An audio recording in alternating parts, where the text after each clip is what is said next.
Y la Comisión de Trabajo de la Cámara de Diputados aprobó la idea de legislar la reforma de pensiones del gobierno y ahora, esto en general, y debe debatirse en particular. Estamos con el diputado Frank Sauerbaum, diputado de RN. Diputado, buenas noches, gracias por recibirnos. ¿Cómo está? Hola, muy bien, buenas noches, Matías. Un saludo desde Chillán. Desde Chillán, muy bien, pues, la región del Ñuble. Así es. Diputado Sauerbaum, a ver, se aprueba en general, luego lo particular. A ver, ¿qué quiere decir esto en general? Porque sabemos que en los últimos meses y años, capaz, hemos discutido, hemos escuchado, hemos discutido, es mucho, han discutido los expertos, entre uno y otro distintas cosas que son matices a veces muy técnicos, uno ya los va entendiendo, los va aprendiendo. Esos temas que son los delicados, le voy a poner el caso típico, del 6%, ¿no es cierto? ¿Eso se ha aprobado o eso es parte de lo que todavía no se discute?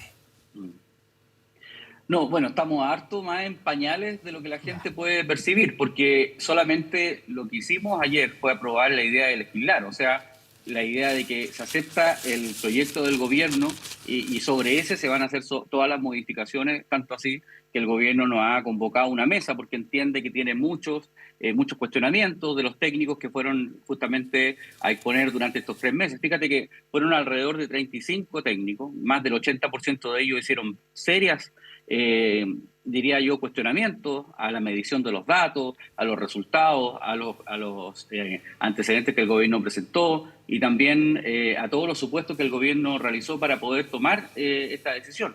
Entonces, nosotros creemos que sin duda todos queremos mejores pensiones y tenemos que analizarlo en base a un diagnóstico común. Tenemos el diagnóstico común que las pensiones son bajas, primero por 3 razones, ¿cierto? La cotización es baja, los sueldos en Chile son demasiado bajos, también hay demasiadas lagunas previsionales. Fíjate que un dato que la gente no conoce mucho, pero casi el 90% de los chilenos tiene lagunas previsionales de algún tipo. O sea, hay muy pocos los trabajadores que efectivamente cotizan toda su vida. Y el último es obviamente la longevidad que ha ido aumentando en Chile. Hoy día los promedios de vida han aumentado casi el 85% en el caso de los hombres, 85 años.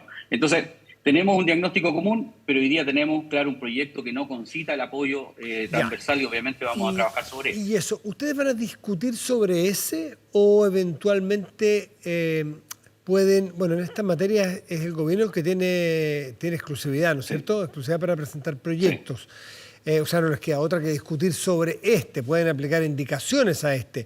Pero habiendo dicho eso, ¿cómo ve usted el espíritu? Porque teniendo las cámaras y el Congreso en general tan dividido en 2 partes muy equilibradas, se requiere llegar a acuerdos y consensos muy profundos. De lo contrario, vamos a estar entrampados eternamente en esto.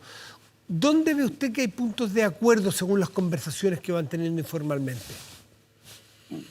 A ver, primero contar un poquito, yo he sido muy crítico de la reforma, yo lo reconozco públicamente, hemos tenido muchas discusiones con la ministra, con el subsecretario, pero asimismo, con la misma franqueza, nosotros le hemos tratado de proponer al gobierno algunos temas. Por ejemplo, inicialmente le dijimos separemos la pensión garantizada universal de esta reforma porque es el análisis demasiado largo, demasiado profundo y la pensión garantizada universal ya por sí sola nos va a requerir una discusión. Por ejemplo, nosotros estamos proponiendo que las mujeres bajen de los 65 a los 60 años para empezar a recibirla justamente porque se jubilan a esa edad.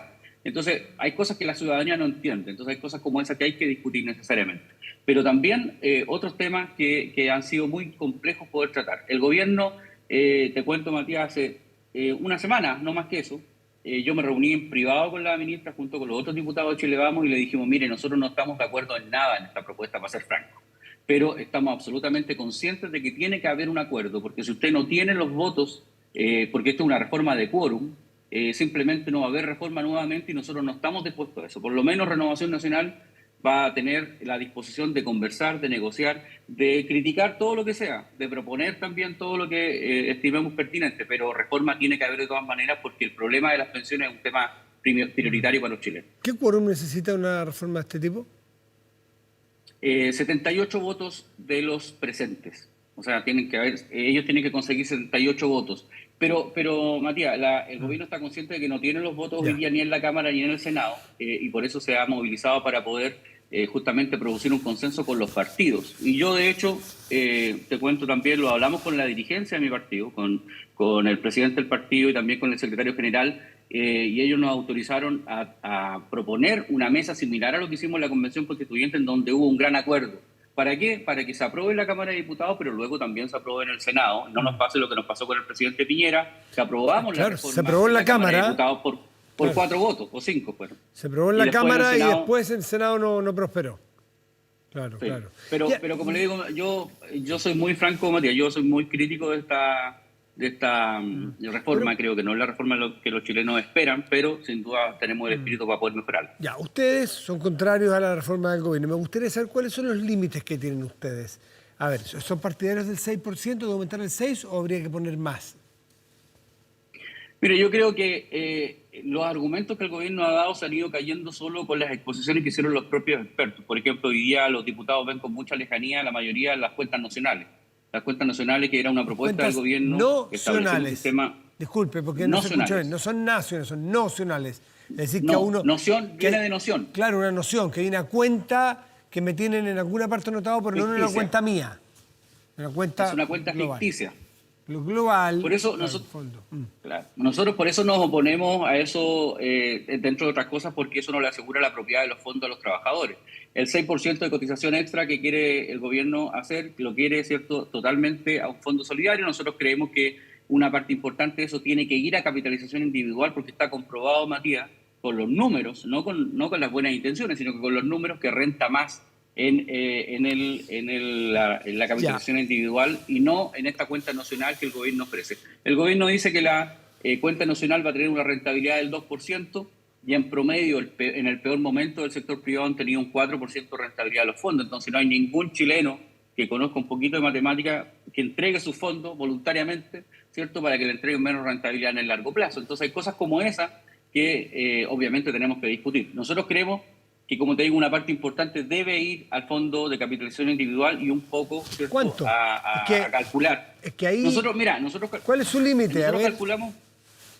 No, mira, no voy a hablar de un límite y de un número, pero nosotros tenemos cálculos de que si nosotros hacemos una modificación importante a las tablas de mortalidad, por ejemplo, y las acortamos a los 85 años en el caso de los hombres, podemos, incluso con menos del 2%, el 1,5% aproximadamente de ese 6%, hacer un seguro de longevidad. Claro. Y seguramente eso nos va a traer, ¿cierto?, mucho más rapidez para poder aprobar la reforma y mucho más seguridad y sostenibilidad, porque uno de los grandes cuestionamientos, justamente, Matías, es la sustentabilidad del sistema. Fíjate que hace unos días salió en el Mercurio, a página completa, un análisis que hicieron profesores, ¿cierto?, distintos. Dentro de ellos está el profesor Quirós, en donde hace un cuestionamiento serio a lo que el gobierno ha propuesto en el FIP, que es el Fondo Integrado de Pensiones, que dice que en el mediano plazo no se justifica ni se sostiene, porque le cambia un par de supuestos y ya se cae.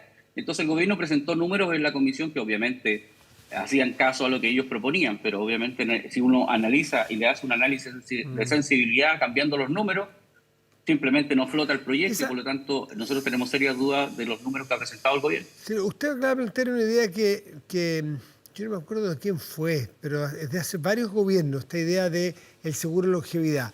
Porque hay que explicar, pasamos muy por encima del tema, pero una de las cosas es que por las pensiones son bajas, que lo que alcanza a juntar las personas hay que dividirlo en toda la esperanza de vida que tiene. O sea, usted junta 100 pesos y, qué sé yo, le quedan 10 años de vida, ¿no es cierto? Y le dan 10 y le deciden.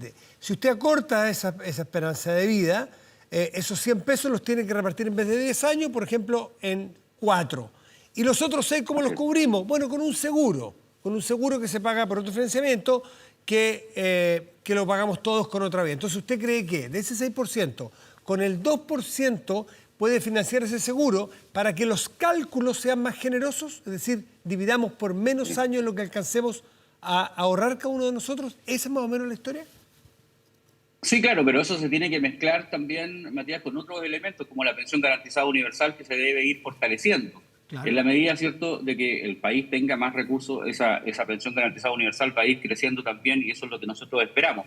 Como le decía, yo propuse, ¿cierto?, inicialmente que separáramos el proyecto justamente porque fíjate que los 250.000 pesos que el presidente Boris propone a fines de su mandato, no van a ser los 250.000 pesos por producto de la inflación. Fíjate que se va a reajustar en 4 días más la PGU, le pasamos el dato a la gente que nos está escuchando, a 206.000 pesos, porque se reajusta una vez al año. O sea, cuando se reajuste y lleguemos al final de este mandato va a estar muy cerca de los 250. Entonces estamos haciendo una reforma tributaria y una reforma del sistema de pensiones para darle un 15.000 pesos extra a la gente más o menos. Entonces yo Sí. creo que la PGU tiene que tener una discusión aparte, reevaluándola y también aumentando los montos y Y, también el acceso que hoy día sin duda las mujeres sobre todo se merecen llegar a los 60 años. y la- Pero a propósito de la PGU también te quiero comentar que nosotros pensamos que la PGU debe ser diferenciada para hacer solidaridad justamente en donde el gobierno propone. Nosotros creemos que hay que hacer solidaridad con las mujeres, por ejemplo, con las cuidadoras, con quienes han dedicado su vida, ¿cierto?, al cuidado de los niños, adultos mayores, pero eso es una herramienta distinta, que no tiene que ver con el sistema de pensiones. Tiene que haber un sistema solidario más bien producto, ¿cierto?, de un gran acuerdo social que cargárselo al sistema y al mercado del trabajo. Nosotros creemos que la pensión garantizada universal debe ser diferenciada necesariamente, por ejemplo, si un adulto mayor vive solo, o vive con pareja, o vive con otras personas, o depende de alguien. Entonces tiene que haber una PGU diferenciada con un piso mínimo que establece la ley. la ministra Jara, dicho por parlamentarios de todos los sectores, ha demostrado tener no solo habilidad para negociar, sino, entiendo, buena actitud para conversar y dialogar. Usted no sé si me puede chequear y me puede dar su parecer al respecto, es lo que yo leo, pues yo no soy parlamentario. Dicho lo anterior, Sí, ¿sí? sí. ¿Está de acuerdo usted con eso, Sí, no? se enoja con frecuencia, pero se le pasa. Bueno, ¿quién no? ¿Usted puede tirar la primera piedra? Sí, es verdad, es verdad. Ya, ¿quién no? Entonces, dado que la ministra Jara también es abierta a los diálogos, que ustedes están abiertos a dialogar y que dicen que hay que llegar a un gran acuerdo, si usted le plantea esa idea que acaba de señalar recién, la ministra Jara, ¿qué aprensiones tiene a eso? ¿Qué le dicen las conversaciones respecto, por ejemplo, revisar las tablas de mortalidad, plantear un seguro de longevidad y ser solidarios con la PGU y mantener cuentas individuales? ¿Qué parte de toda esa ecuación amplia, o ese casi polinomio, está de acuerdo en cuál ellas usted estima que no van a ceder en el gobierno? A ver, yo he escuchado una sola condición del gobierno. Esto nosotros no se lo hemos planteado formalmente al gobierno, todavía lo estamos elaborando y por eso te digo que es bien preliminar los cálculos que tenemos. Pero la única condición que el gobierno ha puesto a que este sistema entregue mejores pensiones actualmente y en el futuro y que sea sostenible. Como te digo, la sustentabilidad del sistema está en cuestión. Producto básicamente porque la gente hoy día envejece más tarde, o sea, se jubila más a los 65 años y vive hasta los 85 años. Hace 20 años atrás esa diferencia era muy, muy corta y por lo tanto los recursos alcanzaban para más y por lo tanto vamos a tener hoy día un problema de longevidad en Chile tremendo. Hoy día tenemos 1 de cada 4 personas sosteniendo a los jubilados, ¿cierto? Pero en 15 años más van a ser 2 y en 40 años más van a ser, o sea, no va a haber ninguno que pueda sostener el sistema y por eso en el largo plazo que el sistema de reparto del gobierno se hace insostenible y por eso nosotros creemos que se equivoca el gobierno cuando plantea un sistema de reparto en el largo plazo. Fíjate que, como te digo, el propio profesor Quirós hace un cuestionamiento serio a estos números, justamente porque en el largo plazo este sistema que ellos proponen de reparto no se sustenta. Bueno, básicamente esto en todo el mundo, no es Chile, es por el envejecimiento de la Sí, población, pues. así es. La porción activa de la población está siendo menor proporcionalmente a la pasiva, progresivamente, ¿no es cierto? Eso. Y sobre Sí, claro. el famoso... Me iba a decir algo, disculpe. Sí, no, lo que también a nosotros nos llama la atención es que el gobierno plantee que son los sectores medios de clase media los que van a soportar esta reforma, porque fíjate que si uno analiza los números, se da cuenta que cualquier persona que tenga un salario mayor a 730.000 pesos líquidos, ellos van a tener que de ahí para adelante recibir menos de lo que van a entregar. El gobierno ha dicho, si tú me entregas el 6% a las personas que ganan menos de 730.000 pesos, yo te voy a entregar alrededor de un 7,8. Pero a las personas que tengan un salario mayor de 730.000 pesos líquidos, le van a entregar mucho menos, un 4 y tanto, para poder hacer justamente la diferencia de solidaridad que ellos requieren. Entonces, yo no entiendo cómo la gente de clase media que hoy día cotiza permanentemente va a tener la responsabilidad nuevamente de sostener un sistema solidario, ¿cierto?, para quienes no cotizan o cotizaron poco o simplemente no están en el mercado formal. Fíjate que el gobierno, la norma que presenta, no tiene ningún incentivo para poder regularizarte laboralmente o formalizarte laboralmente y por lo tanto la carga al sistema, se la vamos a entregar de nuevo a los mismos de siempre, que hoy día son los que pagan sus cotizaciones sagradamente y que tratan de no tener lagunas. Entonces, me parece también que es un sistema bastante injusto. ¿Y hay posibilidades de, pasando a otra fase de una eventual reforma, que es la administración de los recursos que estén en las cuentas? Porque nadie ha dudado de que las cuentas que hoy existen se mantienen. Son los flujos futuros los que están en duda, ¿no es así? Pero Sí. los que están en las cuentas individuales, el gobierno lo ha dicho claramente, se van a respetar, se mantienen las cuentas individuales.